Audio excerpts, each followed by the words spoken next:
Service entrance is around the back, honey. To leave The now! words cut This is through the December unacceptable! wind like shards of ice, Madison Torres. You think you belong 26 here? doesn't even glance up You're from her nothing iPhone but as she trouble. blocks the air stares of a gleaming Not Bombardier boarding this Global flight until we address the 7500. safety concerns. Her manicured We've seen finger the points reports, dismissively and I'm not toward the taking any service area, risks. the same We're on gesture she schedule. might use to shoo away Make a sure stray everything cat. is ready on your end. Standing at the bottom of those stairs is Dr. Naomi Brooks, 42, looking absolutely nothing like the owner of a $75 million private jet. Her faded Howard University sweatshirt hangs loose over black yoga pants. Her natural hair is pulled back in a messy bun secured with what appears to be a hospital scrunchie. Scuffed white sneakers complete the look of someone who just rolled out of bed after a 3-day medical marathon. Which is exactly what happened. In exactly 14 minutes, Madison Torres would become the most unemployed person in private aviation history. In 14 minutes, her perfectly curated Instagram life would crumble faster than her fake sympathy smile. But right now, she sees only what her prejudiced eyes want to see. A black woman in casual clothes, obviously not their client. Before we dive deeper into this story that shook the private aviation world, tell me something. Where are you watching from? Drop your city in the comments below. And if you've ever been judged by your appearance, if you've ever been dismissed because of how you looked, this story is for you. Hit that subscribe button because what happens next will remind you that dignity always wins in the end. Now, let's rewind 48 hours to understand exactly who Madison Torres just made the biggest mistake of her life insulting. Dr. Naomi Brooks had been awake for 48 consecutive hours. Not by choice. Not because she was binge-watching Netflix or partying. She had been elbow-deep in the most complex neurosurgery of her career, reconstructing the shattered brainstem of Senator Patricia Williams's 19-year-old daughter, Emma, who had been thrown from a horse during a college equestrian competition. The surgery required microscopic precision. One wrong move, one tremor, one moment of lost focus, and Emma Williams would never walk again, never speak again, never be anything more than a breathing body in a hospital bed. But Naomi didn't just save Emma's life. She gave her back her future. As the chief neurosurgeon at Mount Sinai and founder of NeuroCure Inc., Dr. Brooks had revolutionized treatment for traumatic brain injuries. Her pharmaceutical patents had generated $2.8 billion in revenue over the past 5 years, money that allowed her to own this Bombardier Global 7500 tail number N847NB, purchased 8 months ago as a reward for her latest breakthrough in neural regeneration therapy. The irony wasn't lost on her. A woman who could rebuild broken minds was being judged as mentally deficient by someone who probably couldn't spell neurosurgery. Naomi usually flew with her regular crew, Captain Williams, and his team professionals, who knew her habits, her preferences, her schedule. But they were on mandatory rest after a transatlantic flight to London, where Naomi had consulted on a diplomatic immunity case. This replacement crew came from Platinum Air Services, highly rated, supposedly vetted, supposedly professional. Madison Torres represented everything wrong with that assumption. At 26, Madison had been working private aviation for exactly 3 years. She looked like she'd stepped off the cover of a flight attendant recruitment brochure, all sharp angles and perfect teeth, with the kind of manufactured beauty that photographed well for her Instagram account, where she had carefully cultivated 47,000 followers who believed she lived a glamorous jet-set lifestyle. What they didn't know was that Madison spent most of her time cleaning up after wealthy passengers and taking covert photos of celebrity clients to sell to tabloids. She had a particular talent for making passengers feel small while maintaining plausible deniability, always just professional enough to avoid formal complaints, always just rude enough to establish dominance. She also had a not-so-secret habit of filming crazy passenger encounters for TikTok, though she was careful never to show faces or identifying details. Her followers ate up stories about entitled customers and bizarre requests. Madison had no idea she was about to become the star of someone else's viral video. The winter wind at Teterboro Airport was particularly vicious that Friday afternoon, cutting across the tarmac with the kind of cold that made your bones ache. Despite the temperature, the private aviation terminal buzzed with holiday travelers. December was peak season for the wealthy and famous, everyone jetting off to Aspen St. Moritz or private islands in the Caribbean. Through the floor-to-ceiling windows of the FBO lounge, several passengers waited for their own flights. Patricia Williams, 58. A real estate mogul worth approximately $400 million, sipped champagne while reviewing contracts on her tablet. David Kim, 45, tech executive and early investor in 3 unicorn startups, scrolled through his LinkedIn feed while his assistant coordinated his family's trip to Japan. Maria Santos, 35, lifestyle influencer with 300,000 followers across platforms, live-streamed her pre-flight routine to fans who worshipped her carefully crafted aesthetic. James Parker, 29, sports agent representing half the NBA's rising stars, worked his phone constantly negotiating contracts that would make headline news. All of them had clear views of the tarmac. All of them were about to witness something that would change their perspective on justice forever. Carlos Mendez, 23, worked airport maintenance and ground services. Originally from El Salvador, he'd been at Teterboro for 2 years, saving every penny to bring his younger sister to America for college. Carlos spoke 3 languages fluently and had an associate's degree in aviation management, but most people saw only his maintenance uniform and assumed he was just another invisible worker.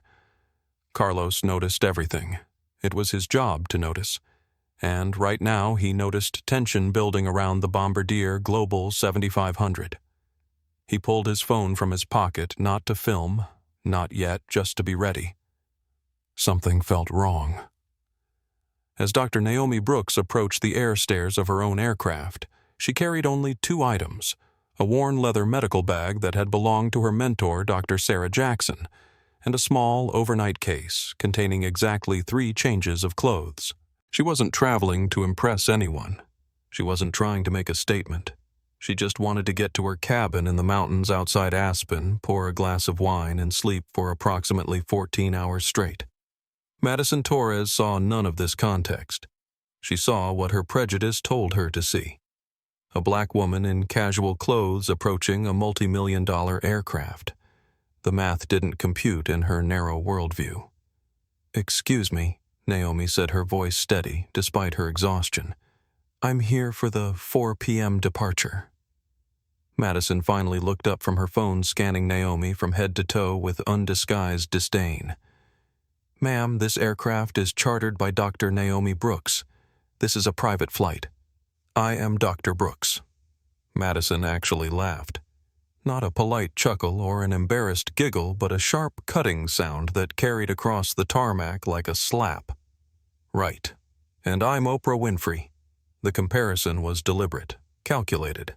Madison knew exactly what she was doing, reducing an accomplished neurosurgeon to a racial stereotype, dismissing her intelligence and achievements with casual cruelty.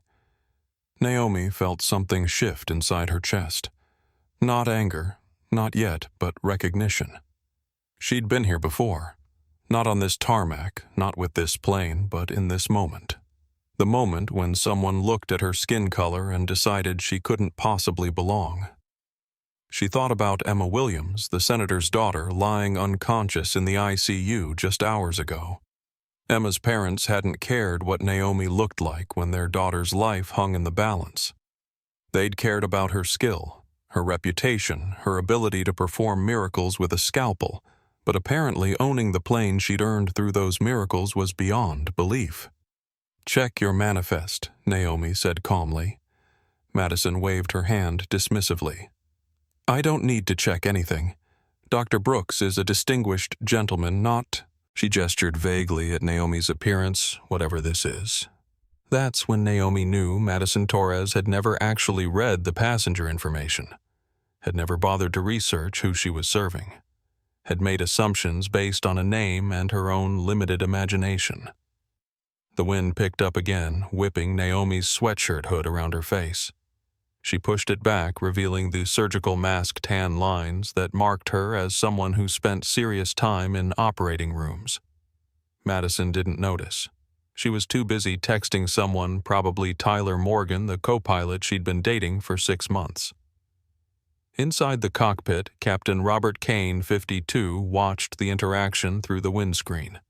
Kane was old-school aviation, the kind of pilot who believed the industry had been ruined by political correctness and diversity initiatives. In his mind, private aviation was about serving the right kind of people, people who looked like him, people who belonged. Seeing a black woman in casual clothes arguing with his flight attendant triggered every prejudice Kane had carefully maintained throughout his career. He reached for the intercom. "Madison, everything okay down there?" His voice carried clearly across the tarmac, loud enough for Naomi to hear, loud enough for Carlos Mendez to look up from the luggage cart he was loading 50 yards away. "Just a misunderstanding," Captain Madison replied sweetly, putting on her professional voice for show. "This lady seems confused about which aircraft she's supposed to be on." Naomi stood perfectly still. She'd learned long ago that movement could be interpreted as aggression, that defending herself could be twisted into attack. Better to let them reveal themselves completely before responding. Ma'am Madison continued, her voice dripping with fake concern. "The charter terminal is back that way. Maybe you're looking for a different flight. Commercial departures are in the main terminal." The insult landed exactly as intended. Madison was suggesting Naomi couldn't afford private aviation, that she must be lost. Confused, possibly looking for a discounted commercial flight. Carlos Mendez heard every word. His jaw tightened. He'd seen this before, watched wealthy passengers treat service workers like garbage, watched service workers treat anyone who didn't look right even worse. But this felt different. This felt wrong in a way that made his stomach twist. He pulled out his phone and opened TikTok. Not to go live, not yet, but to be ready. His followers knew him as Carlos Truth Tells, and he'd built a modest following documenting the absurdities of working around the ultra-wealthy. His audience appreciated his bilingual commentary and his willingness to call out bad behavior when he saw it. Inside the FBO lounge, Patricia Williams glanced up from her tablet. Even through the soundproof glass, she could read body language. The woman at the aircraft stairs looked familiar, but Patricia couldn't place her. The flight attendant's posture screamed aggression and superiority. Patricia had been on the receiving end of that kind of treatment early in her career before she'd earned enough money to demand respect.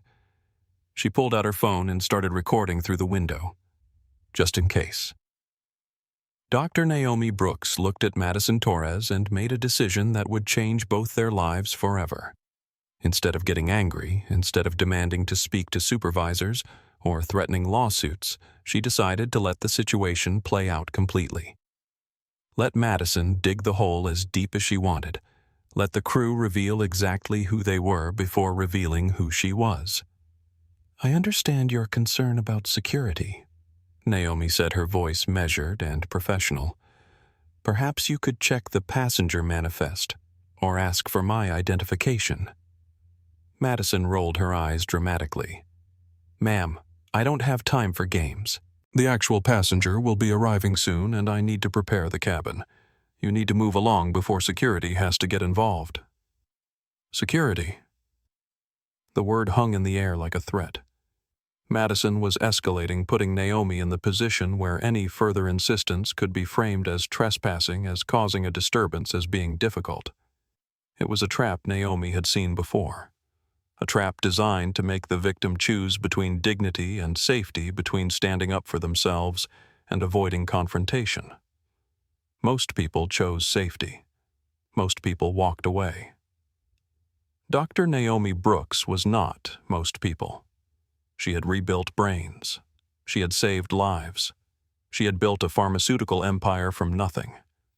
She owned the aircraft Madison was standing on, and she was about to remind everyone exactly who they were dealing with. "I think," Naomi said quietly, "you're about to make a very expensive mistake." The wind shifted, carrying Naomi's words across the tarmac with crystalline clarity. Madison Torres heard the tone change, felt something in the atmosphere shift, but her ego was too inflated to recognize danger. "Expensive mistake." Madison laughed again, this time attracting the attention of ground crew working nearby. "Honey, the only mistake here is you thinking you can intimidate me. I've dealt with plenty of people trying to scam their way onto private jets." Scam. The word hit Naomi like a physical blow, not because it hurt her feelings, but because it revealed the depth of Madison's assumptions. In Madison's worldview, a black woman claiming to own a $75 million aircraft could only be running a con. Captain Robert Kane climbed down from the cockpit, his weathered face set in lines of practiced authority. At 52, Kane had been flying for nearly 3 decades, starting with regional airlines before transitioning to corporate aviation. He'd cultivated an image of old-school professionalism, but underneath the polished exterior lay a bitter resentment toward what he saw as the industry's changing demographics. "What seems to be the problem here?" Kane's voice carried the weight of assumed authority. He looked at Naomi the way a parent might look at a child caught misbehaving.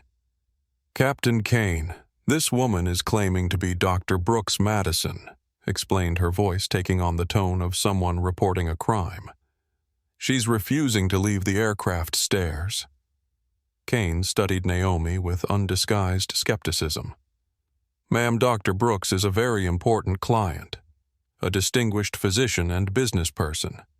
You clearly don't fit that profile." The casual racism was breathtaking in its simplicity. Kane wasn't shouting slurs or burning crosses. He was simply stating, as if it were scientific fact, that Naomi couldn't possibly be who she claimed to be because of how she looked. "What exactly is the profile for a distinguished physician?"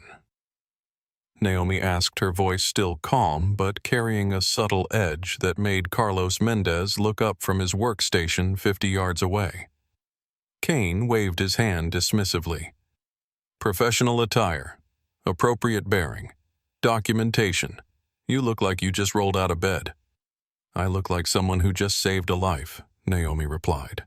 "But please continue explaining to me what successful people are supposed to look like." The challenge hung in the air like smoke. Madison sensed at first the subtle shift that suggested this woman wasn't going to simply walk away. Instead of backing down, Madison doubled down. "Look, sister," Madison said, putting emphasis on the word sister in a way that made it sound like an insult. "I don't know what game you're playing, but it ends now. Captain Kane. Should I call security, sister?" The word landed like a slap across several faces. Carlos Mendez's head snapped up, his eyes narrowing. Inside the FBO lounge, Patricia Williams set down her champagne glass harder than necessary.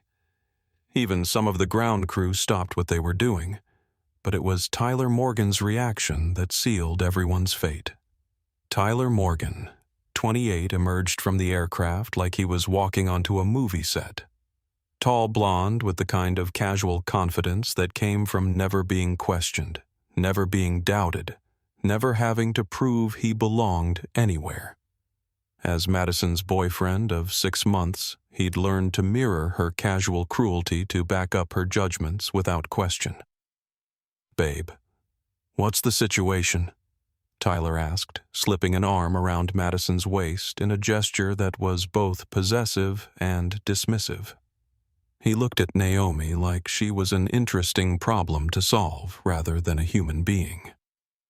"This woman is trying to board our aircraft," Madison explained, leaning into Tyler's embrace, "claiming to be Dr. Brooks."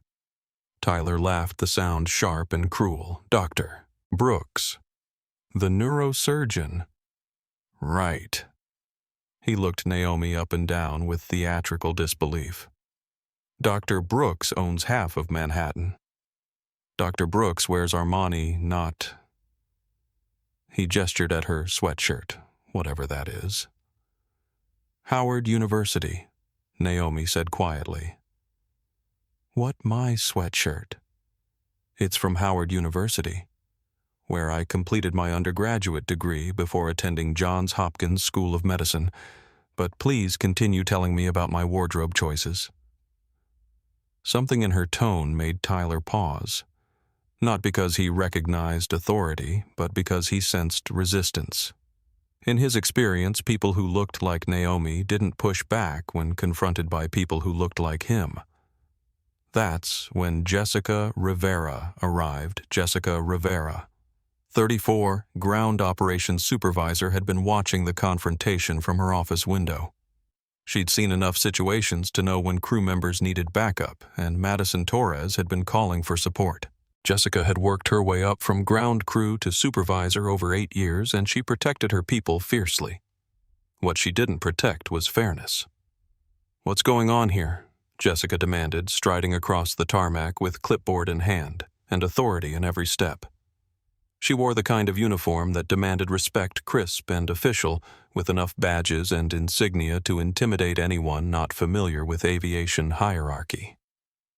"Thank God you're here, Jess," Madison said, relief evident in her voice. "This woman is trying to board Dr. Brooks's aircraft. She won't leave when asked." Jessica looked at Naomi with the practiced assessment of someone who spent her days managing problems. "Ma'am, you're on private property. If you don't have authorization to be here, I need you to return to the terminal immediately." "I do have authorization," Naomi replied. "I own this aircraft." Jessica actually rolled her eyes. "Ma'am, please don't make this more difficult than it needs to be." "Doctor, Naomi Brooks is one of our most valued clients, a prominent neurosurgeon and pharmaceutical executive. You're clearly not Dr. Brooks." Clearly. The word hung in the air like a verdict. Jessica hadn't asked for identification, hadn't checked any documentation, hadn't made any effort to verify Naomi's claim. She'd simply looked at a black woman in casual clothes and decided the claim was impossible. Carlos Mendez had heard enough. He pulled out his phone, opened TikTok, and went live. "¿Qué tal, mi gente?" he said quietly, speaking Spanish first, as always. "Tenemos una situación aquí en Teterboro." His viewer count jumped from 0 to 12 immediately. Carlos had a modest but engaged following, people who appreciated his honest takes on the aviation industry and his willingness to call out injustice when he saw it. "Okay, English time," Carlos continued, switching languages seamlessly. "Y'all, I'm watching something right now that's got me heated. We got a black woman trying to board what looks like her own private jet, and the crew is treating her like she's homeless." 15 viewers became 30. Comments started flowing. They asking her to leave, talking about calling security, and this woman is calm as can be. Something ain't right about this. Back at the aircraft, the confrontation was escalating beyond anyone's control. Madison felt emboldened by the support from Kane, Tyler, and Jessica. In her mind, she wasn't being racist. She was being professional, maintaining security, protecting valuable clients from scammers and trespassers. "Ma'am," Jessica said, her voice taking on the tone of someone running out of patience, "I'm going to ask you one more time to leave voluntarily. If you refuse, I'll have to call airport police." "For what crime?" Naomi asked. "Trespassing, impersonating a client, creating a disturbance." The charges were vague but threatening. Jessica was building a legal case in real time, creating justification for whatever force might be necessary to remove Naomi from the area. Inside the FBO lounge, the scene was attracting more attention. David Kim had noticed the confrontation and started recording on his phone. Maria Santos, always alert for content opportunities, had opened Instagram Live and was narrating the situation to her followers. "This is insane," Maria whispered to her phone. "They've got this woman surrounded like she's dangerous or something. She's literally just standing there." Her viewer count climbed rapidly. Maria's followers knew her for luxury travel content, but this was different.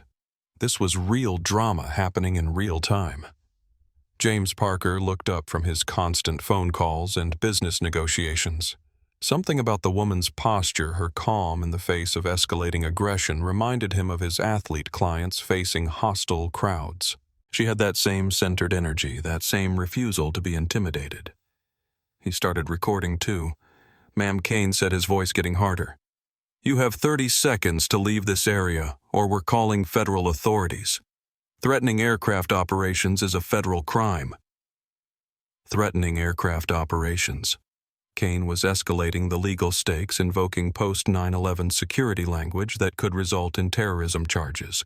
It was a nuclear option designed to terrify Naomi into compliance. Instead, it backfired spectacularly. "Captain Kane." Naomi said, her voice finally carrying an edge of steel. "I strongly suggest you verify passenger information before making threats about federal crimes." "I don't need to verify anything," Kane shot back. "I can see what I'm looking at." There it was, the admission.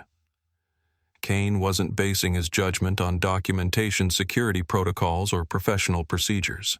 He was basing it entirely on what he saw when he looked at Naomi's skin color and clothing. Carlos Mendez heard it through his phone's microphone and nearly dropped the device. "Did y'all hear that?" he whispered to his live stream. "This captain just admitted he's judging her based on how she looks. 67 people watching now." The viewer count kept climbing. People were sharing Carlos's stream, tagging friends, spreading the video across platforms. Teterboro Airport started appearing in comments. Tyler Morgan decided to escalate further. "You know what I'm calling airport security right now? This is harassment." He pulled out his phone and dialed, speaking loudly enough for everyone to hear. "Yeah. We need security at the Bombardier Global on Tango 7. We have an uncooperative individual refusing to leave the area. Possible mental health issue." Mental health issue. Tyler was laying groundwork to dismiss anything Naomi might say as the ravings of someone psychologically unstable. It was character assassination in real time. Madison smiled. In her mind, they were winning. 4 aviation professionals against 1 confused woman. The math seemed simple. She had no idea that Carlos Mendez's live stream had just hit 200 viewers and was climbing rapidly. She had no idea that inside the FBO lounge, Patricia Williams was texting contacts at 3 major news networks. She had no idea that Maria Santos's Instagram Live had been picked up by several aviation news accounts. Most importantly, she had no idea who she was actually talking to. Airport security arrived in the form of Officer David Martinez, 45, a former police officer who'd transitioned to private security after a back injury ended his patrol career. Martinez prided himself on de-escalating situations, but he also tended to trust aviation professionals over random civilians. "What's the situation here?" Martinez asked, his hand resting casually on his radio. "This woman is refusing to leave the aircraft area," Jessica explained quickly. "We've asked multiple times, but she's claiming to own the plane." Martinez looked at Naomi with the practiced assessment of someone who dealt with thousands of disputed situations. "Ma'am, do you have documentation showing you're authorized to be here?" It was the first reasonable question anyone had asked. Naomi reached into her medical bag and pulled out her wallet, removing a black American Express Centurion card and her driver's license. "Dr. Naomi Brooks," she said, handing both items to Martinez. "That's my aircraft." Martinez examined the cards carefully. The Centurion card was real. He'd seen enough fake ones to know the difference. The driver's license matched the name on the card. But he wasn't an aviation expert, and the crew seemed so certain. "Ma'am, these show your name, but they don't prove you own this specific aircraft," Martinez said diplomatically. "Check the registration," Naomi suggested. "Tail number N847NB, registered to NeuroCure Inc., which I own." Martinez looked at Kane, Tyler, Madison, and Jessica. 4 aviation professionals all insisting this woman was wrong. Then he looked at Naomi, calm and specific in her details. "Captain, can you check the aircraft registration?" Martinez asked. Kane's jaw tightened. "Officer, I don't need to check anything. I know who our client is, and this isn't her. Just humor me, Martinez pressed. Check the paperwork. That's when everything started to fall apart. Kane realized he'd never actually read the detailed passenger manifest. He'd been told Dr. N. Brooks assumed it was a man never bothered to verify. Tyler had made the same assumption. Madison had relied on Kane's judgment. Jessica had trusted her crew. None of them had done their actual job. The paperwork is in the cockpit, Kane said weakly. Go get it, Martinez said. It wasn't a request. As Kane reluctantly climbed back into the aircraft, Carlos Mendez's live stream hit 500 viewers. Comments were flooding in from around the world. This is about to get good, Carlos whispered to his phone. He had no idea how right he was. Captain Robert Kane disappeared into the cockpit with the urgency of a man who'd suddenly realized he might be about to lose his career. Through the aircraft windows, observers could see him frantically searching through paperwork, his movements becoming increasingly desperate as seconds ticked by. Carlos Mendez adjusted his phone angle to capture more of the scene while maintaining his live commentary. Okay, mi gente. The captain just went to check paperwork that he should have checked before refusing this woman boarding. Y'all, this is looking bad for the crew. His viewer count had jumped to 847 and climbing. The algorithm was picking up engagement, pushing his stream to more feeds. Comments flooded in faster than he could read them. Donde esto pasando came from Spanish-speaking viewers. This is discrimination, plain and simple, typed Justice Watcher 47. That woman is too calm, she knows something they don't, observed aviation expert. Inside the FBO lounge, Patricia Williams had seen enough. As a successful businesswoman, she'd faced her share of discrimination throughout her career. The scene unfolding on the tarmac triggered every memory of being underestimated, dismissed, or denied access because of her gender. Watching a black woman face the same treatment, but worse, struck a nerve. She opened her phone's camera app and began recording her business instincts, telling her this moment needed to be preserved. David Kim, the tech executive, recognized the viral potential immediately. He'd built his fortune partly by identifying trending moments before they exploded. This had all the elements: clear injustice, compelling characters, real-time drama, and social media amplification. He posted to LinkedIn, watching what appears to be racial discrimination unfold in real time at Teterboro Airport. Aviation crew denying boarding to a black woman who claims to own the $75 million jet. Will update with video. The post went live to his 45,000 professional connections. Maria Santos had the biggest social media following in the lounge, and her Instagram Live was already viral within the aviation and travel influencer communities. Her followers knew her for luxury content, but they'd never seen her this animated about social justice. This is not okay, she told her camera, her voice carrying clearly through the lounge. I don't care what anyone looks like if they say they own the plane, you check the documentation. You don't just dismiss them. Her comments section exploded with fire emojis and demands for justice. Back on the tarmac, Officer Martinez was growing impatient. Captain Kane, how long does it take to find paperwork? Kane's voice came from inside the cockpit, muffled and strained. Just give me another minute, officer. Jessica Rivera sensed the momentum shifting and decided to take control. Officer Martinez, regardless of paperwork, this woman has been disruptive and uncooperative. She's interfering with flight operations. It was a desperate move trying to criminalize Naomi's presence regardless of whether she owned the aircraft. Tyler Morgan nodded enthusiastically. She's been argumentative from the start, refusing direct instructions from flight crew. Madison Torres, feeling the ground shifting beneath her feet, played her trump card. Plus, she doesn't look like she could afford this kind of aircraft. I mean, come on. The words hung in the air like toxic smoke. Madison had finally said explicitly what everyone had been thinking implicitly. She'd reduced the entire situation to its racist core. A black woman couldn't possibly be wealthy enough to own a private jet. Carlos Mendez nearly dropped his phone. Did she just... Did she really just say that on camera? Ay Dios mío, these people just buried themselves? His live stream exploded. 200 viewers became 2,000 in 30 seconds.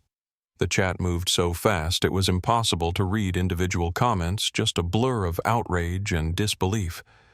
Dr. Naomi Brooks heard Madison's statement with crystalline clarity. She'd been waiting for this moment, the moment when polite racism dropped its mask and revealed its true face. She'd learned long ago that patience often forced people to expose themselves completely. Officer Martinez Naomi said, her voice carrying the authority of someone accustomed to making life-and-death decisions. "I'd like that statement included in your incident report." Martinez looked uncomfortable. He'd been trying to de-escalate the situation, but Madison's comment had made it explicitly about race and class in a way that couldn't be ignored. "Ma'am, let's just wait for the captain to return with the paperwork," Martinez said diplomatically. James Parker had stopped pretending to work on his phone. As a sports agent, he'd negotiated with some of the most powerful people in entertainment and athletics. He recognized power when he saw it, and something about Naomi Brooks's composure suggested she was holding cards no one else could see. He started recording on his phone, adding his perspective to the growing documentation of the incident. That's when Captain Kane finally emerged from the cockpit, his face pale and his hands empty. Officer Martinez Kane said, his voice barely above a whisper, "I need to make a phone call." "Did you find the paperwork?" Martinez asked. Kane's silence was deafening. Madison, Tyler, and Jessica exchanged glances, suddenly realizing their captain wasn't backing them up with documentation. Captain Madison prompted her confidence wavering for the first time. Kane looked at each of his crew members, then at Dr. Naomi Brooks, who stood watching with the patience of someone who'd already won. "The aircraft," Kane said slowly, "is registered to NeuroCure Inc." The admission hit like a physical blow. Tyler actually stepped backward. Madison's mouth fell open. Jessica's clipboard slipped from her fingers. Carlos Mendez captured every reaction. "No manches. Did y'all just hear that? The plane is registered to her company? These people just discriminated against the actual owner." His viewer count hit 3,000. Comments exploded in multiple languages. Justice for Brooks started trending on TikTok. Officer Martinez looked from the crew to Dr. Brooks. "Ma'am, can you provide additional identification proving your connection to NeuroCure Inc.?" Naomi reached into her medical bag again, this time pulling out a leather portfolio. Inside were business cards identifying her as CEO and founder of NeuroCure Inc., along with a letter of authorization for aircraft use. Martinez examined the documents carefully. Everything matched. Everything was legitimate. "Ma'am," he said formally, "I apologize for the confusion. You're clearly authorized to be here." The apology landed like a judge's gavel. Madison Torres felt her world tilt sideways. Tyler Morgan started calculating how quickly he could distance himself from the situation. Jessica Rivera was already thinking about damage control. Captain Kane was thinking about his pension, but the viral momentum was just beginning. Patricia Williams had been recording for 10 minutes, capturing every racist assumption, every dismissive gesture, every moment of realization. Her real estate empire had given her connections throughout New York media, and she was already texting her contacts. David Kim's LinkedIn post had been shared 200 times in 15 minutes. His professional network was spreading the story throughout the business and tech communities. Maria Santos's Instagram Live had peaked at 12,000 simultaneous viewers. Screenshots and screen recordings were being shared across every platform. Teterboro discrimination was gaining momentum. James Parker had already sent the video to 3 of his NBA clients, knowing they'd amplify it to their millions of followers. But the most damaging documentation was coming from Carlos Mendez, whose live stream had captured every word, every expression, every moment of casual racism from people who thought they were protected by their positions. "Y'all, this is why we need to record everything," Carlos told his audience, now over 4,000 strong. These people thought they could treat this woman however they wanted because of how she looked. But she owns the plane. She owns the whole aircraft. In the comments, viewers were already identifying the crew members, finding their social media profiles, cross-referencing with aviation databases. The internet had weaponized its investigative power. Madison Torres's Instagram account, Madison Flies High, was being flooded with comments. Her carefully curated photos of luxury travel and jet-set lifestyle now seemed like mockeries in light of her actual behavior. Tyler Morgan's LinkedIn profile was being screenshot and shared. His professional reputation was crumbling in real time. Captain Kane's aviation credentials were being researched by pilots around the world, his years of experience suddenly meaningless in the face of documented discrimination. Jessica Rivera's supervisory position at Teterboro was being questioned by aviation forums and industry groups. But they had no idea how much worse it was about to get, because Dr. Naomi Brooks hadn't made her phone call yet. She reached into her pocket and pulled out her iPhone, scrolling through contacts with the deliberate pace of someone who'd already decided exactly what needed to happen next. "Officer Martinez," she said politely, "would it be possible to have some privacy for this call?" Martinez nodded, gesturing for the crew to step back. "Everyone give Dr. Brooks some space." As the crew reluctantly moved away, Carlos Mendez zoomed in with his phone camera, trying to capture audio without being obvious. Dr. Brooks selected a contact and pressed call. The phone rang twice before connecting. "Michael, it's Naomi." Even from a distance, Carlos could tell someone important had answered. Naomi's tone had shifted to pure business authority. "Yes, I'm at the aircraft. No, I'm not on board yet. Your crew is refusing to let me up the stairs." The pause that followed was pregnant with implications. Carlos held his breath, his live stream audience growing more excited by the second. Kane and Torres Naomi continued naming names. Also Tyler Morgan and Jessica Rivera. Another pause. "Put me on speaker." Dr. Naomi Brooks held her phone up high enough for everyone on the tarmac to hear. The next voice that emerged would change everything. "Dr. Brooks, this is Michael Davis, CEO of Platinum Air Services. Where exactly are you right now?" The crew members' faces went white as they recognized their ultimate boss's voice. "I'm standing on the tarmac at Teterboro being refused boarding of my own aircraft by your employees." Michael Davis's voice exploded through the phone speaker with barely controlled panic. "Kane, are you there? Madison Torres. Tyler Morgan, what the hell is going on?" Captain Kane's voice cracked as he tried to respond.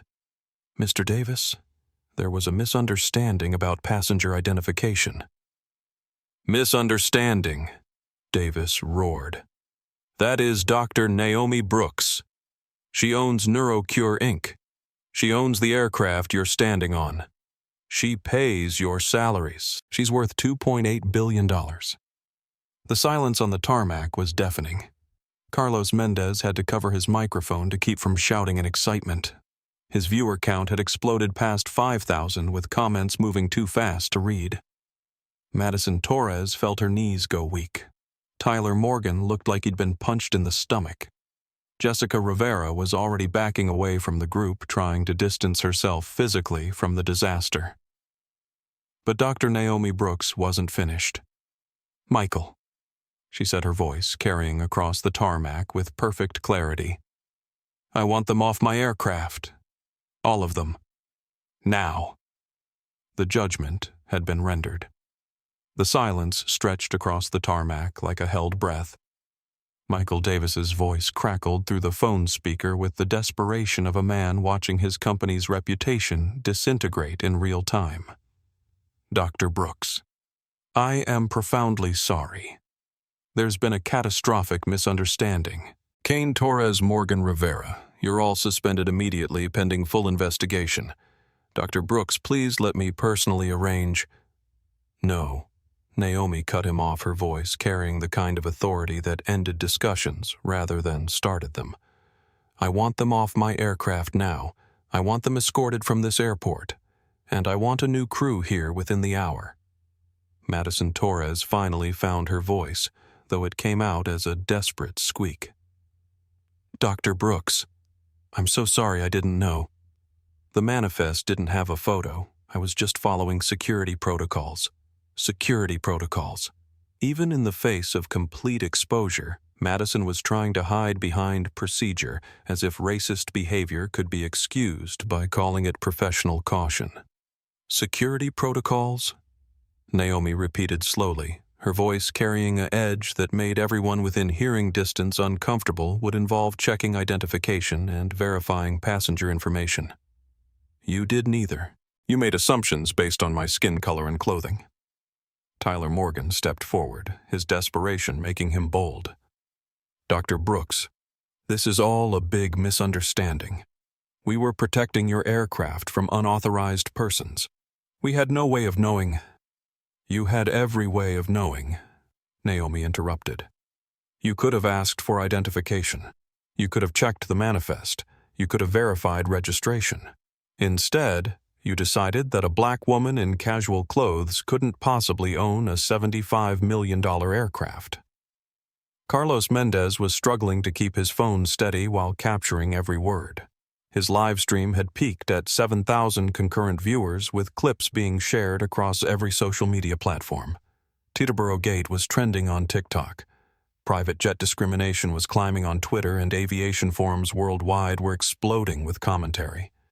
"Ay Dios mío, Carlos," whispered to his audience. "She's dismantling them piece by piece. This is better than any telenovela." Captain Kane made one last desperate attempt to salvage his career. "Dr. Brooks, in my 30 years of aviation experience, I've learned to be cautious about security. These days, with fraud and identity theft," Captain Kane Naomi's voice could have cut steel. "In my 30 years of being black in America, I've learned to recognize racism when I see it.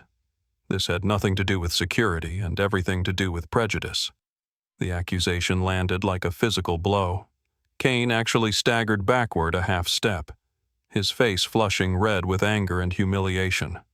"Now wait just a minute," Kane said, his voice rising. "I resent the implication that I'm racist. I've served passengers of all backgrounds throughout my career. It was exactly the wrong thing to say." Dr. Naomi Brooks stared at him with the cold precision of a surgeon preparing to make an incision. "Captain Kane, you told me I didn't look like a distinguished physician. You said I clearly didn't fit the profile. You refused to check documentation. You threatened me with federal charges. And when pressed, you admitted you were judging based on what you could see. What exactly did you see that made you so certain I couldn't be Dr. Brooks?" Kane's mouth opened and closed silently. There was no answer that wouldn't damn him completely. Jessica Rivera, sensing the total collapse of any defensible position, decided to go on the attack. "Dr. Brooks, with all due respect, you have to understand our position. Private aviation deals with security threats every day. We have protocols." "Ms. Rivera," Naomi interrupted, "you're the ground operations supervisor. You're responsible for ensuring crew members follow actual protocols, not made-up justifications for discrimination. Did you verify my identity before supporting your crew's refusal?" "We were informed by the crew." "Did you personally verify my identity?"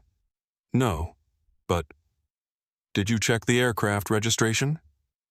The crew said, "Yes or no, Miss Rivera." "Did you check the registration?" Jessica's silence was damning. Officer Martinez had been watching this exchange with growing discomfort.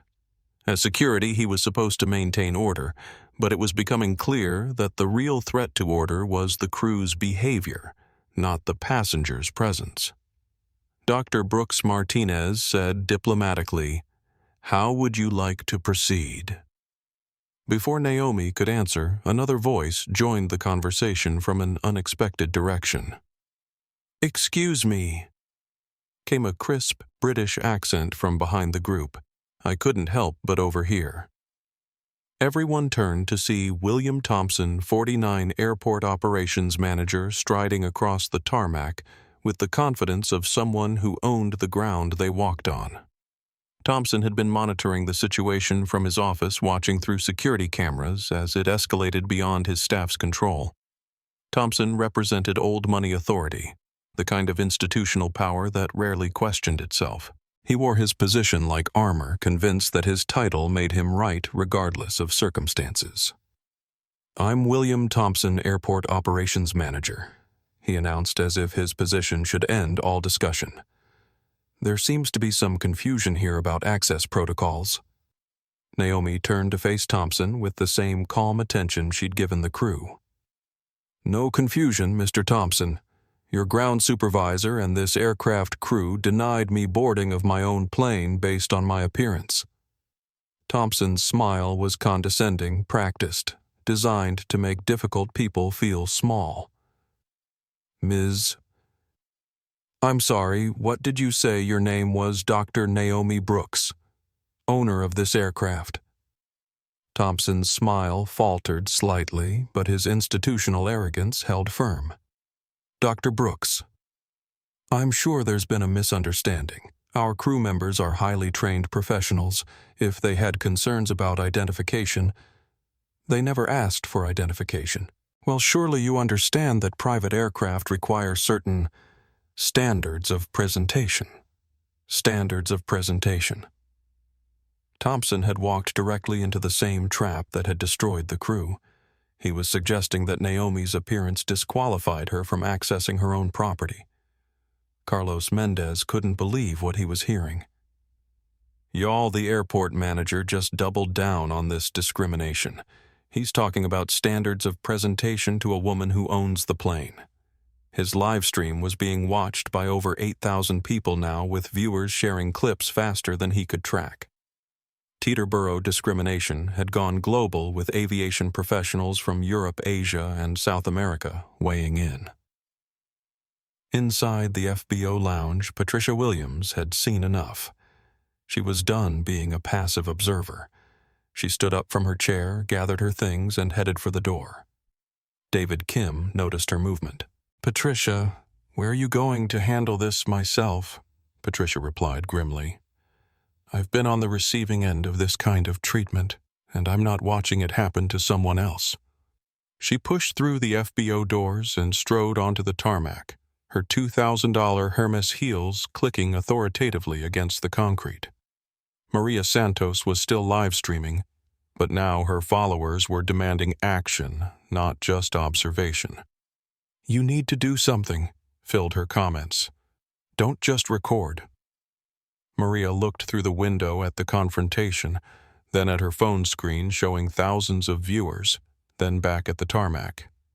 She made a decision that would change her entire relationship with her audience. She ended her live stream and headed outside. James Parker was dealing with his own moral reckoning. His athlete clients faced discrimination constantly, and he'd built his career fighting for their respect and fair treatment. Watching someone else face the same bias while he sat comfortably in a lounge was making him physically ill. He finished his phone call and followed Maria toward the door. Back on the tarmac, William Thompson was digging his own professional grave with remarkable efficiency. "Dr. Brooks, I'm sure you're a very accomplished person, but you have to understand our position. Private aviation serves a specific clientele with certain expectations." "What expectations?" Naomi asked, her voice dangerously quiet. "Professional presentation, appropriate documentation, behavioral standards." "Behavioral standards," Naomi repeated. "You mean standing calmly while being insulted, discriminated against, and threatened with arrest?" Thompson was realizing he'd walked into a buzzsaw, but his institutional pride wouldn't let him back down. "Dr. Brooks, I'm simply trying to explain." "No, Mr. Thompson.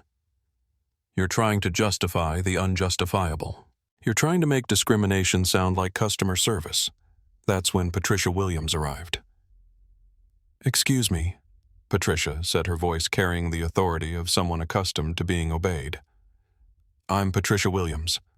I've been watching this debacle from the FBO lounge, and I need to say something." Thompson turned toward Patricia with visible relief. Here was someone who looked like his idea of a private aviation client, well-dressed, clearly wealthy, definitely white. Ms. Williams, I appreciate your concern, but this is an operational matter. This is a civil rights violation. Patricia cut him off. I've been recording everything from inside the lounge. I have video of your crew refusing boarding to the aircraft owner based solely on her appearance. I have audio of explicitly racist statements, and I have contacts at 3 major news networks who will be very interested in this story. Thompson's face went pale. Patricia Williams wasn't just another passenger. She was a media-connected billionaire with the power to destroy reputations. Madison Torres was hyperventilating. Her carefully constructed Instagram life was crumbling in real time as comments flooded her posts. Her follower count dropped and aviation industry accounts started blocking her. Tyler Morgan was frantically texting someone, probably his father, who worked in corporate aviation and might have connections to help him. Captain Kane was staring at the ground, finally understanding that his 30-year career was over. Jessica Rivera was backing toward the terminal, trying to physically distance herself from the disaster she'd helped create. But Dr. Naomi Brooks wasn't finished with any of them. Mr. Thompson, she said, her voice carrying across the tarmac with surgical precision. I want a written incident report documenting everything that happened here. I want the security footage preserved. I want personnel files for everyone involved. And I want assurance that this will never happen to another passenger at your airport. Thompson tried one last desperate deflection. Dr. Brooks, surely we can resolve this privately. No need for formal complaints or media attention. Mr. Thompson, Patricia Williams interrupted. It's too late for private resolution. This is already viral. Carlos over there has been live streaming to thousands of viewers. Social media is exploding. The damage is done. As if summoned by her words, Carlos Mendez looked up from his phone. Exacto. 8,000 people watched this happen live. Y'all can't cover this up. Maria Santos and James Parker had reached the group, adding their voices to the growing chorus of witnesses demanding accountability. I'm Maria Santos. Maria announced 300,000 Instagram followers.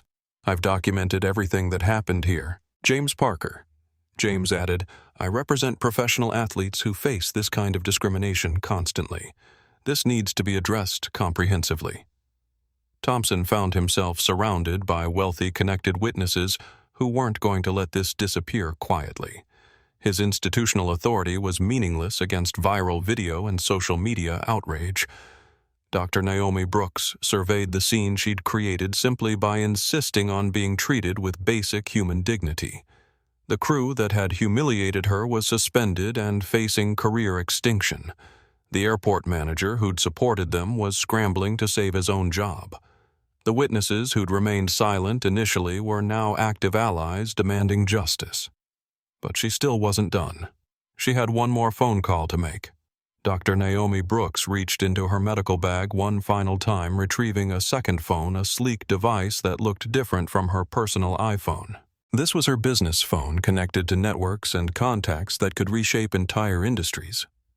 Before I make this call, she announced, her voice carrying across the tarmac to the assembled group of crew members, witnesses, and airport officials. I want everyone to understand exactly what's about to happen. The wind had died down, leaving the December air sharp and still. Carlos Mendez adjusted his phone angle, ensuring his 9,000 live stream viewers could capture every word.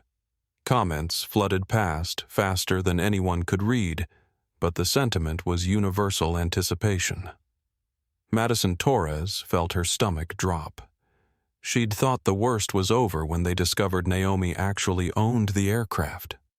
She was beginning to realize the worst hadn't even started. Michael Davis suspended you from Platinum Air Services. Naomi continued, looking directly at each crew member. That's one company, but private aviation is a small industry. Word travels fast. Reputations matter. Captain Kane's face was gray.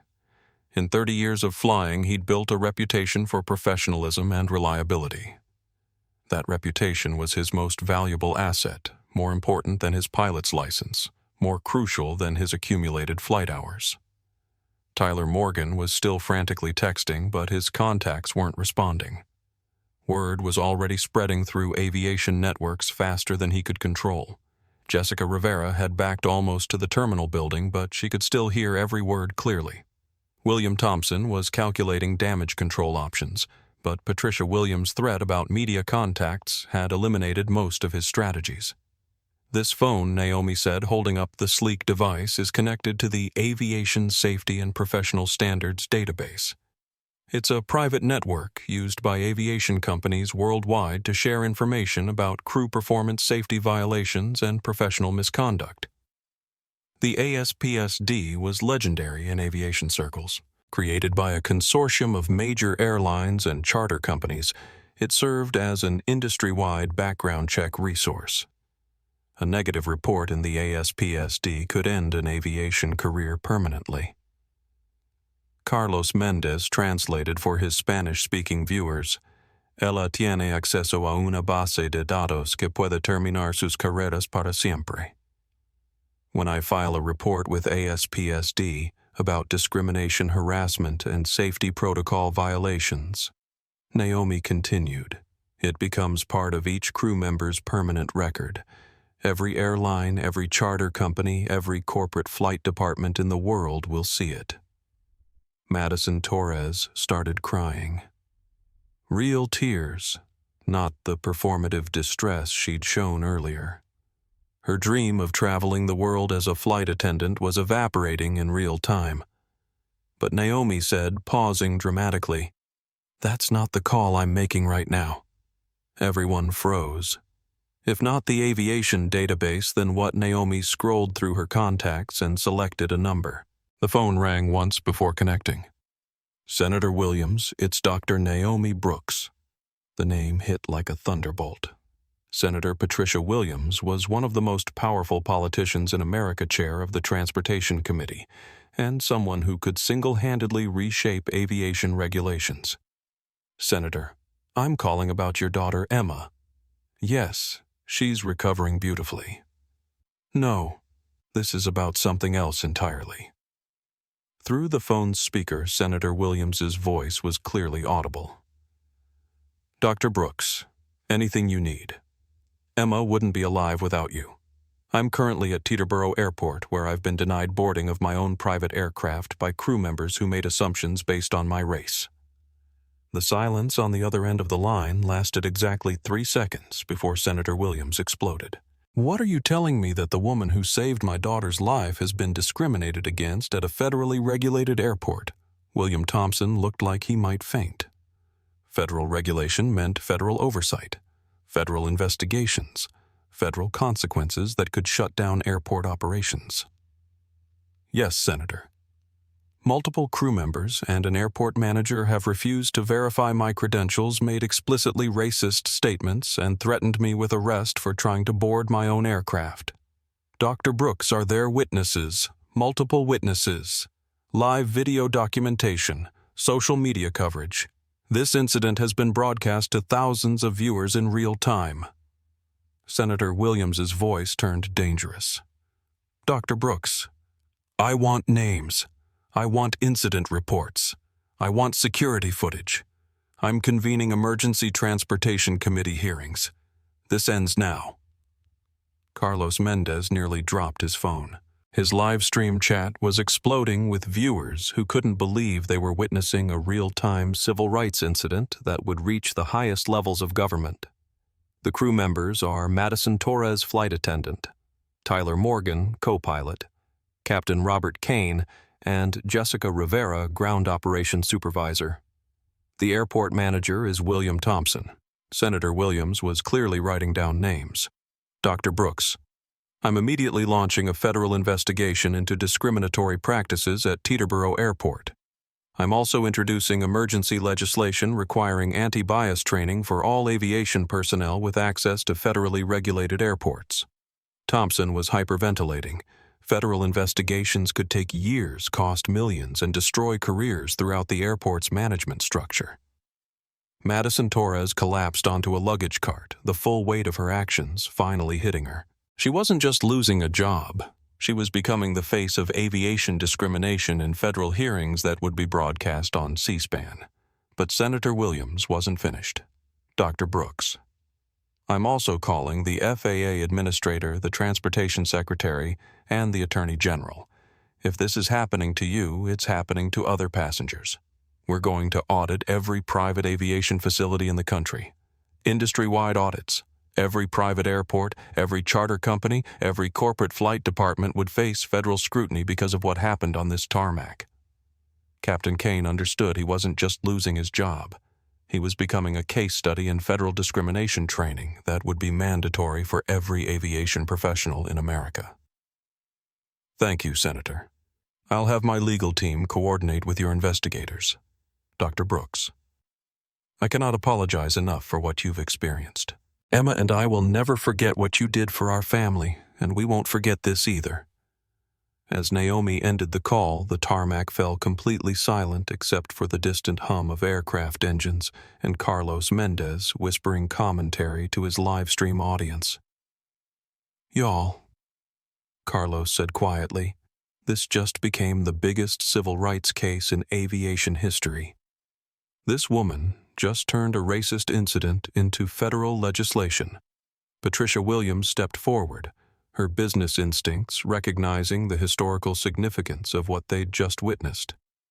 Dr. Brooks, that was extraordinary. You've just changed the entire industry. Maria Santos was recording again, but now her content had shifted from luxury travel to documenting a watershed moment in civil rights history. James Parker understood better than most how rare it was to witness someone wielding power with such precision and devastating effect. His athlete clients would want to know about this, would want to understand how Dr. Brooks had transformed personal discrimination into industry-wide reform.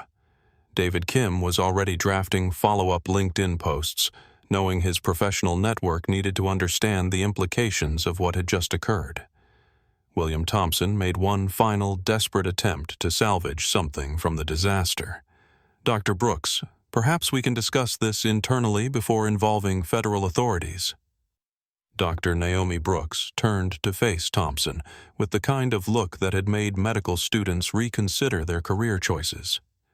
Mr. Thompson, federal authorities are already involved. Senator Williams chairs the Transportation Committee. The investigation is already launched. The only question now is whether you'll cooperate fully or compound your problems by attempting to obstruct federal oversight. Thompson's shoulders sagged in defeat. Madison Torres was sobbing openly now, understanding that her name would be permanently associated with discrimination in aviation history. Tyler Morgan had stopped texting, realizing no connection could save him from federal scrutiny. Jessica Rivera was probably updating her resume, though it wouldn't matter with an ASPSD report in her file. Captain Kane stood silently watching 30 years of professional accomplishment disappear because he couldn't see past his own prejudices. But Dr. Naomi Brooks wasn't done demonstrating the power of consequences. She pulled out her personal phone and opened a group text that included the CEOs of the 5 largest private aviation companies in America. Final call, she announced to the assembled group. Industry notification. Her fingers moved rapidly across the screen. Discrimination incident at Teterboro involving Platinum Air Services crew. Federal investigation launched, requesting industry-wide policy review. Video documentation available. Within seconds, replies started arriving. CEO responses committing to immediate policy reviews, promising cooperation with federal investigations, announcing enhanced anti-discrimination training. The private aviation industry was restructuring itself in real time to avoid becoming collateral damage in the federal response to this incident. Carlos Mendez captured every moment.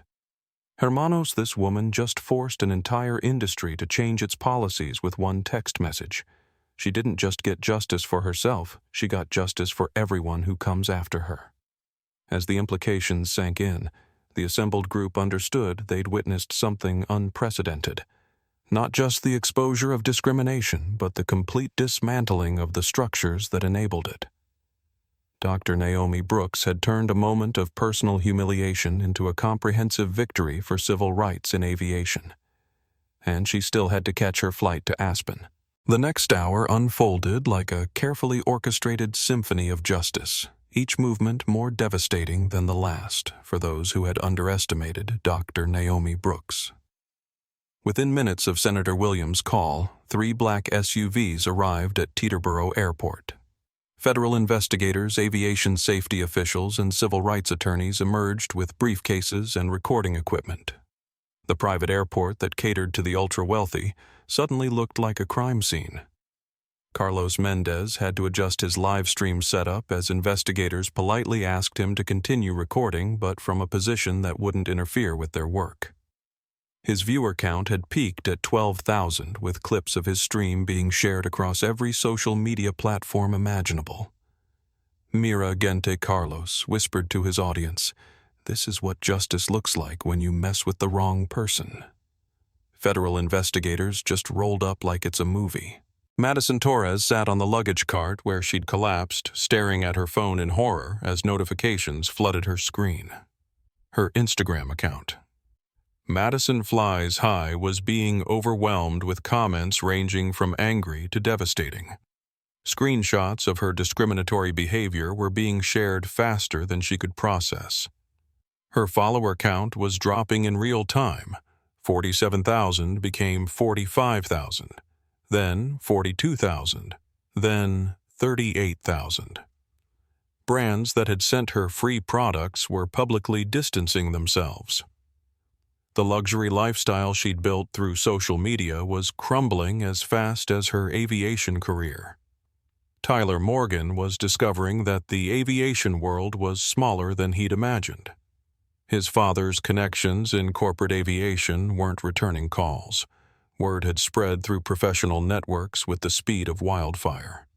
The ASPSD report that Dr. Brooks had threatened was already being prepared, but it was becoming irrelevant. Nobody needed an official database to know what Tyler Morgan had done.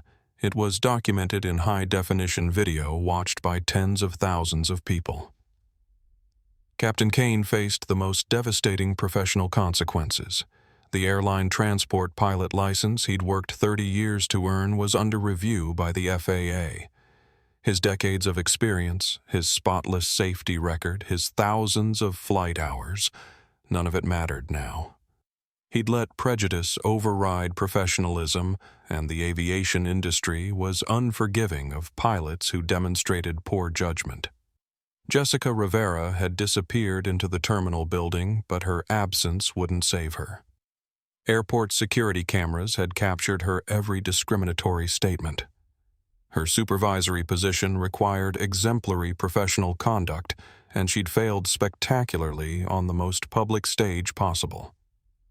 William Thompson was in his office on a conference call with airport board members, lawyers, and crisis management consultants.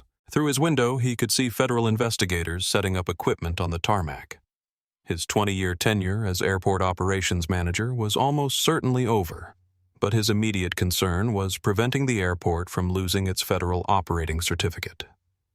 Dr. Naomi Brooks stood calmly in the center of the chaos she'd created, checking her watch with the patience of someone who'd fought similar battles her entire career.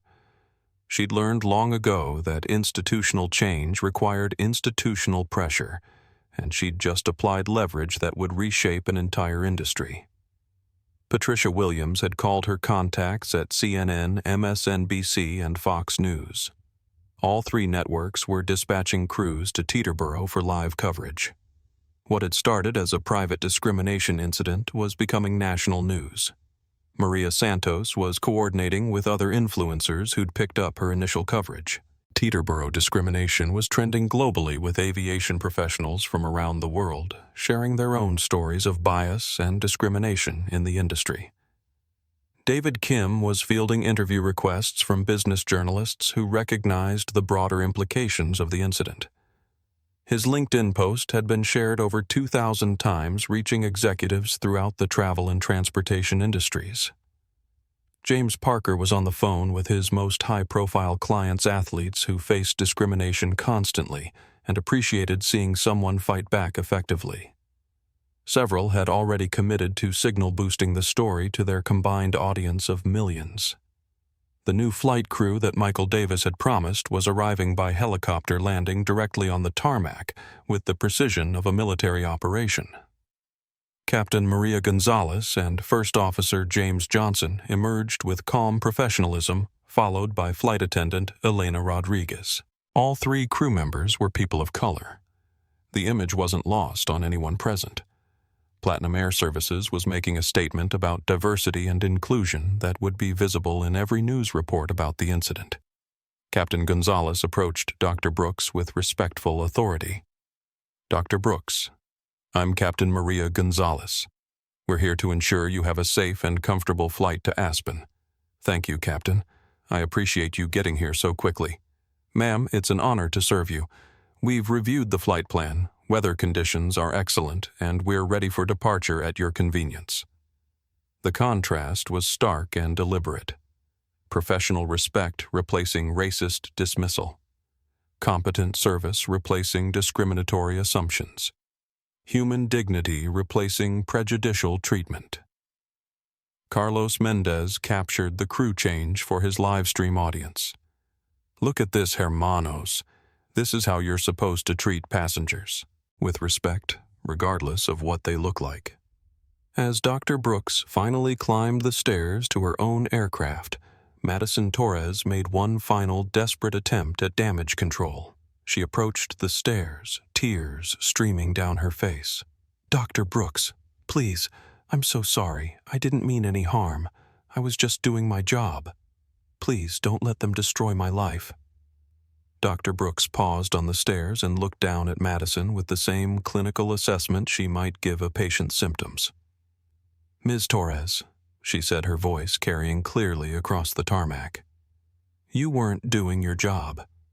Your job was to verify passenger credentials and provide professional service. Instead, you made racist assumptions and treated me with contempt. The consequences you're facing aren't punishment, they're accountability." Madison collapsed to her knees on the tarmac, the full weight of her actions finally overwhelming her. She'd thought racism was consequence-free as long as it was polite and professional-sounding. She was learning otherwise. Tyler Morgan tried to approach as well, but Captain Gonzalez intercepted him. "Sir, please step away from the aircraft." The authority in her voice was unmistakable. Tyler found himself facing a Latina captain who commanded more respect in 30 seconds than he'd earned in 6 months of flying. As Dr. Brooks disappeared into the cabin of her aircraft, the federal investigators began their interviews. Carlos Mendez was invited to provide his live stream footage as evidence. Patricia Williams shared her video recordings. Maria Santos provided her social media documentation. David Kim offered his professional network connections for broader investigation. The evidence was overwhelming, documented from multiple angles, witnessed by credible sources, and broadcast live to thousands of viewers. There would be no disputing what had happened, no alternate narratives, no plausible deniability. Michael Davis arrived by private car, his face pale with stress. As CEO of Platinum Air Services, he faced potential federal sanctions, industry boycotts, and catastrophic reputation damage. His company's stock price was already dropping based on preliminary social media reports. He immediately fired Madison Torres, Tyler Morgan, and Captain Kane on the spot with termination letters citing discrimination, violation of company policy, and bringing disrepute to the organization. Their aviation careers were over before the federal investigation had even officially begun. The engines of Dr. Brooks's Bombardier Global 7500 began their startup sequence, the distinctive whine cutting through the December air. Inside the cabin, she was finally receiving the service she'd paid for: professional, respectful, competent. Captain Gonzalez's voice came over the intercom. "Dr. Brooks, we're cleared for departure. Flight time to Aspen will be approximately 2 hours. Thank you for flying with us today." As the aircraft began to taxi toward the runway, Carlos Mendez provided final commentary for his live stream audience. "Y'all just watched history happen. This woman faced down an entire structure of discrimination and changed it in real time. She didn't just get justice for herself, she got justice for everyone who comes after her." The Bombardier lifted off from Teterboro at 5:47 p.m., climbing into the December sky with Dr. Naomi Brooks finally in her rightful seat. Below the airport buzzed with federal investigators, news crews, and the wreckage of several aviation careers.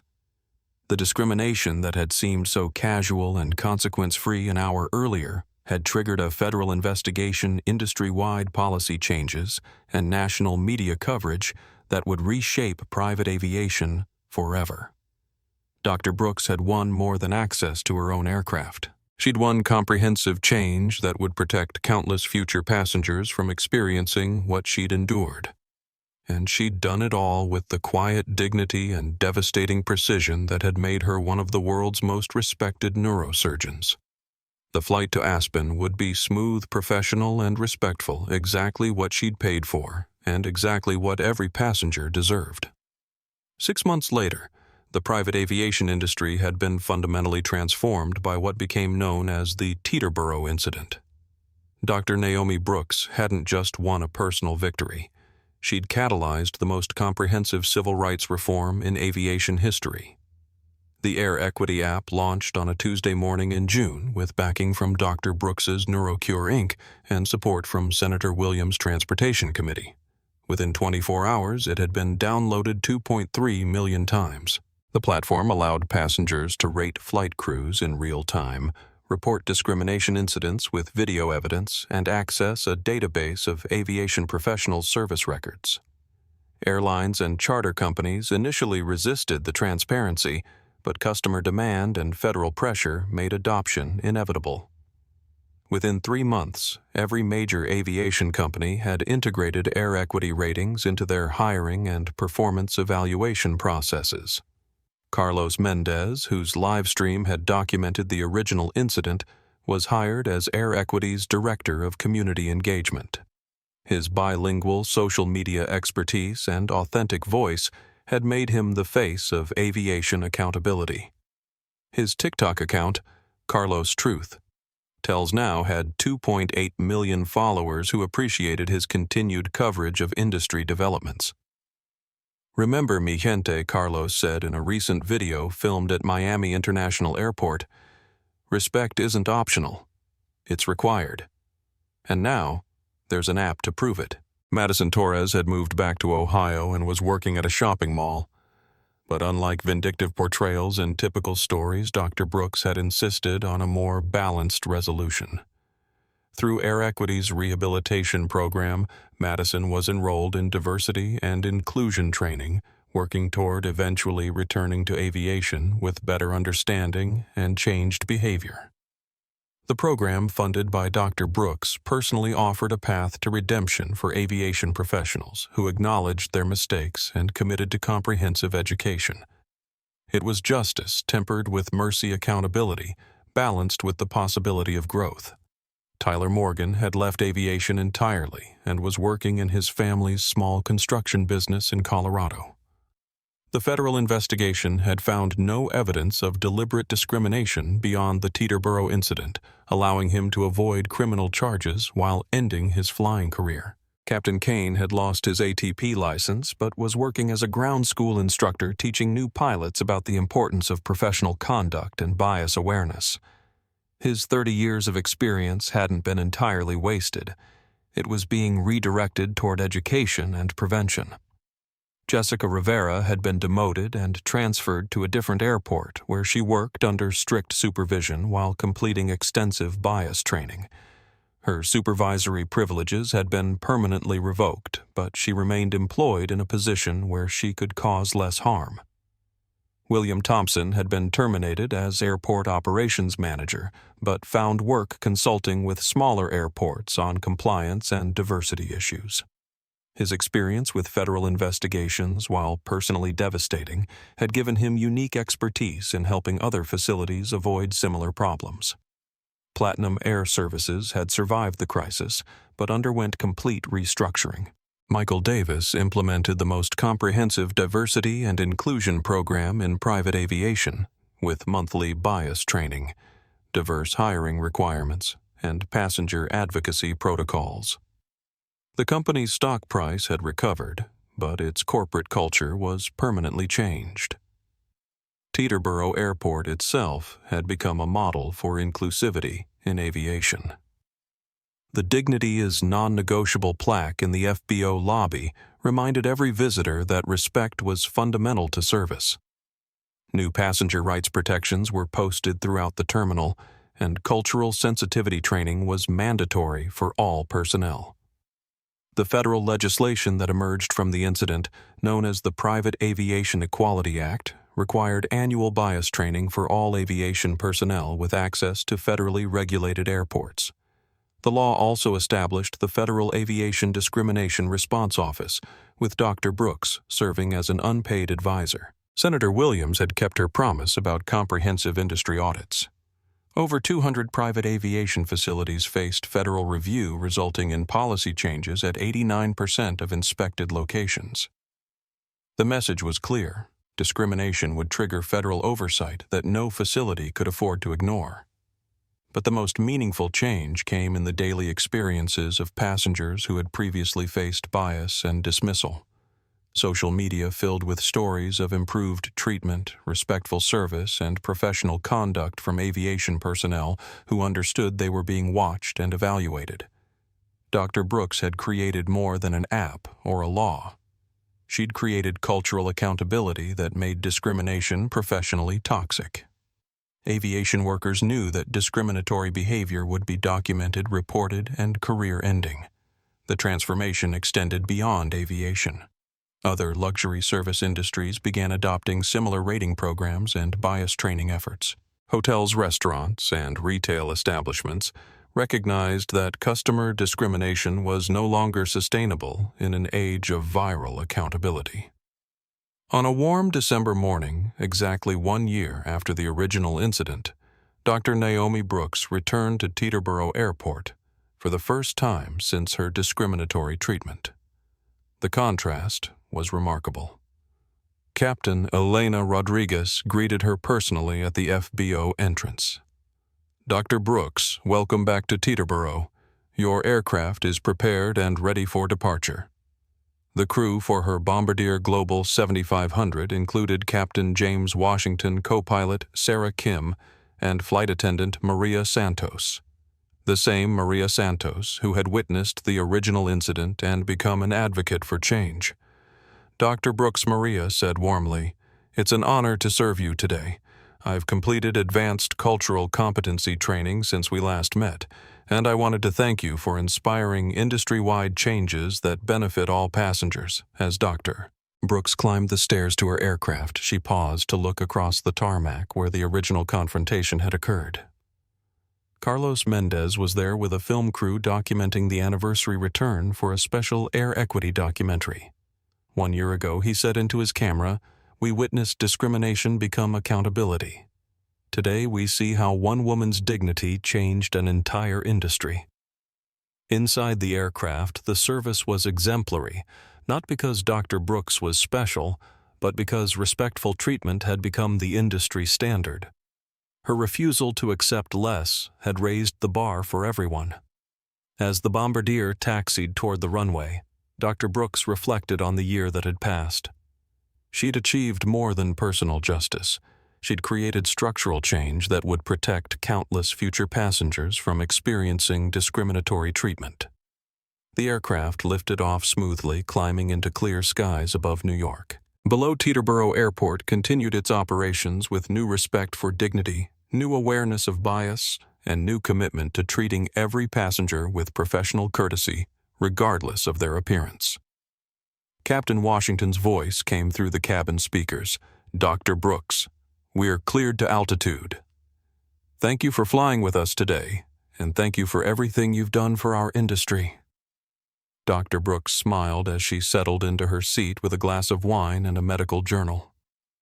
She had a cabin in Aspen waiting a pharmaceutical empire to run and lives to save in operating rooms around the world. But first, she had transformed an industry that had tried to diminish her, creating lasting change through the simple act of refusing to accept disrespect. The dignity she'd insisted upon for herself had become a standard that protected everyone who came after her. Sometimes revolutions started with one person refusing to move from where they belonged, and Dr. Naomi Brooks had always belonged in first class, not because of her wealth, but because of her humanity. If this story moved you, share it with someone who needs to remember that quiet strength can change the world. Don't forget to hit that like button if you believe everyone deserves respect regardless of how they look. Subscribe to our channel for more stories that prove dignity always wins in the end. And drop a comment below telling us about a time you stood up for what's right. Your story might inspire our next video. Remember, when we speak up against injustice, we don't just change our own lives. We change the world for everyone who comes after us. Justice always finds a way to take flight.